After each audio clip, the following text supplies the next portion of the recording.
Welcome to my channel.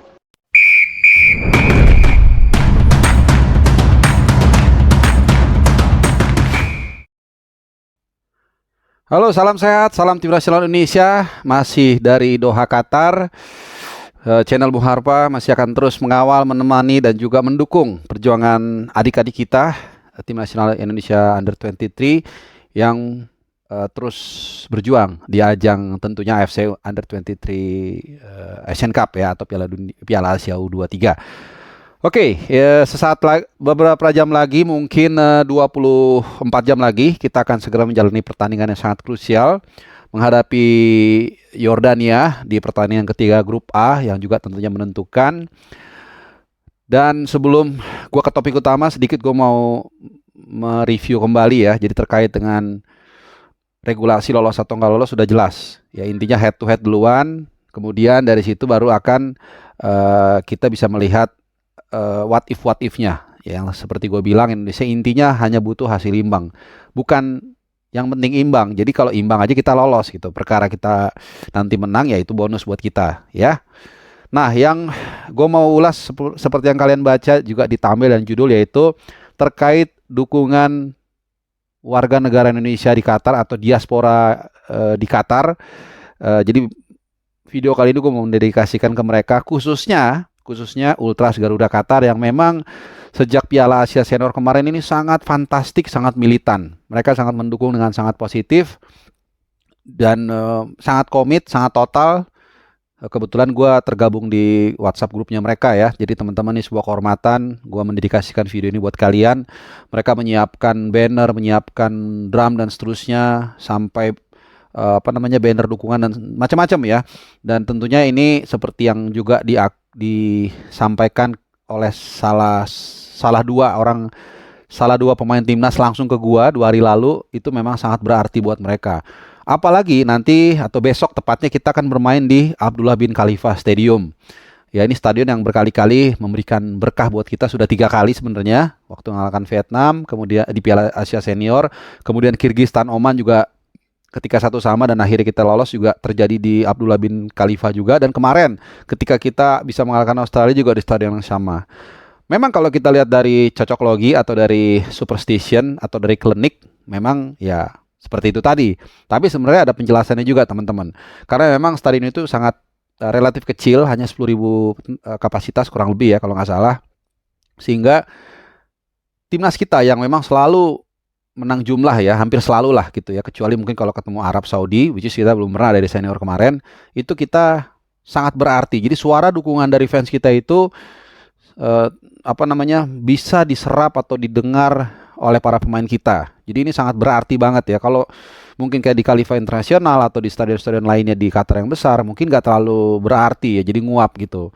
Dan ya kita berharap, dan gua dari informasi terakhir juga diaspora Indonesia sudah kasak kusuk, sudah menyiapkan semuanya. Jadi mudah-mudahan lebih banyak lagi fans Indonesia datang di Abdullah bin Khalifa Stadium besok dan bisa quote by quote ya, war dengan pendukung Yordania yang mungkin, atau bukan mungkin ya, hampir pasti akan lebih banyak ketimbang fans Australia kemarin. Karena fans Australia kemarin gue nggak ngelihat sama sekali ada orang Australia datang. Mungkin ada tapi nggak kelihatan, saking tertutupnya dari fans Indonesia ya. Mungkin I don't know, mungkin 50-1 gitu ya, atau 100-1.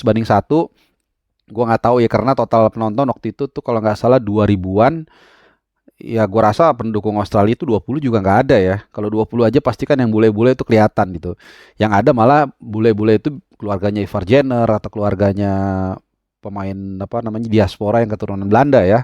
Nah, jadi ini penting teman-teman ya. Gua ngangkat topik ini selain juga apresiasi gue kepada kalian semua Ultras Garuda Qatar, karena itu tadi berkali-kali pemain itu bilang setiap tampil di kandang yang kecil waktu away gitu ya, dan penonton Indonesia datang, apakah itu di Qatar, apakah di Malaysia yang banyak diasporanya, itu mereka sangat sangat terbantu. Nah, ini lawan Jordan ini kan kita tahu pertandingannya sangat penting, jadi dukungan ini juga penting supaya kita tidak kalah ribut lah ya, kalah kalah bising dengan pendukung Jordan yang secara peta itu kan nggak terlalu jauh ya, walaupun lumayan juga, cuman maksudnya dan gini, banyak orang Qatar ini atau penduduk Qatar bukan warga negara Qatar itu yang keturunan Yordania gitu. Sama kayak Indonesia juga gitu. Di sini kan banyak orang sebenarnya dari Sudan, dari Egypt, dari Tunisia, dari Indonesia, Filipina dan sebagainya. Nah, ini mereka lumayan banyak. Nah, jadi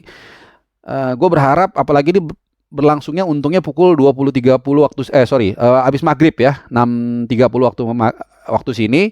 Jadi Indonesia itu jam 10.30. Jadi para diaspora ini sudah selesai kerja karena minggu itu di sini kayak hari Senin, teman-teman. Jadi Sabtu dan Minggunya di sini ini Jumat dan Sabtu. Jadi Jumat dan Sabtu itu liburnya lah kira-kira gitu ya. Kayak di Sabtu Minggunya di Indonesia. Hari Minggu di sini itu tuh kayak hari Senin di Jakarta. Nah, jadi teman-teman, saudara-saudara kita warga negara Indonesia yang di sini nih bekerjanya hari Minggu. Untungnya mainnya 18.30. Jadi gue berharap masih ada waktu untuk datang ke stadion dan mendukung perjuangan dari Justin Hafner dan kawan-kawan. Jadi itu yang pertama. Yang kedua, gue mau sedikit update terkait dengan persiapan tim kita yang akan segera bertanding. Pertama, ini gue rekam jadi jam 12.24 waktu sini. Jadi sekitar jam 1, 2, 3, 4, jam setengah 5 lah waktu Indonesia ya, sore ya. Jadi nanti dijadwalkan gue akan datang ke latihan tim nasional kita di Qatar University lapangan 2. Kemarin gue bilang lapangan 1 kan, yaitu sebenarnya sebelah-sebelahan.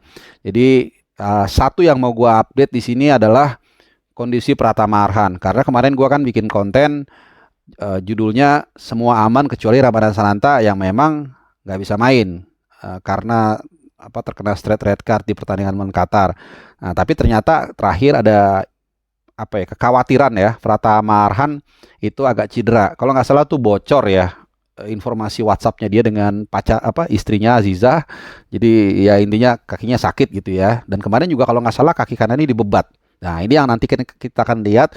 Tentunya kita semua berharap ya kalian dari Indonesia mungkin berdoa, the power of prayer, gue masih yakin itu sangat membantu Pratama Arhan bisa segera pulih atau fit untuk bisa tampil ya mungkin nggak 100%, katakanlah 90% supaya dia bisa mengawal sisi kiri pertahanan kita dan juga memaksimalkan kesempatan kalau kita punya throw in ya. Itu jadi balik lagi sedikit, tiket udah ludes nih dari info yang gue terima dari teman-teman diaspora di sini. Jadi ya semoga ramai stadionnya nanti. Oke, aus minum dikit ya. Dan oh ya, soal penonton juga nanti kabarnya Bapak Erick Thohir akan hadir di sini, akan terbang kembali ke Indonesia setelah sempat kemarin ke Indonesia sih, ke Qatar. Setelah kemarin sempat balik ke Indonesia sebentar. Gue sih satu berharap ya, mudah-mudahan kehadiran Erick Thohir ini memberikan semangat buat teman-teman di lapangan, jangan gugup, jangan malah nervous ya. Ini harapan gua dan tentunya juga nanti akan dihadiri oleh Bapak Dubes Ridwan Hasan ya, yang kebetulan tadi pagi juga beliau datang menyaksikan kita main ya di lapangan di Doha University. Dan terima kasih buat kawan gua atau abang gua Bang Riza yang mengajak tadi main bola dan juga traktir makanan. Oke, itu dulu update dari gua untuk video kali ini. Jadi tunggu pantengin terus channel ini karena nanti gua akan segera update situasi terakhir dari tim nasional kita langsung dari lapangan latihan di Qatar University jam 22 waktu Indonesia Barat. Jadi mungkin agak tengah malam gua akan upload update terakhir dan juga line up kira-kira seperti apa wajah para pemain kita yang akan ditampilkan oleh Sintayong besok. Terima kasih, salam sehat, happy weekend, dan ciao.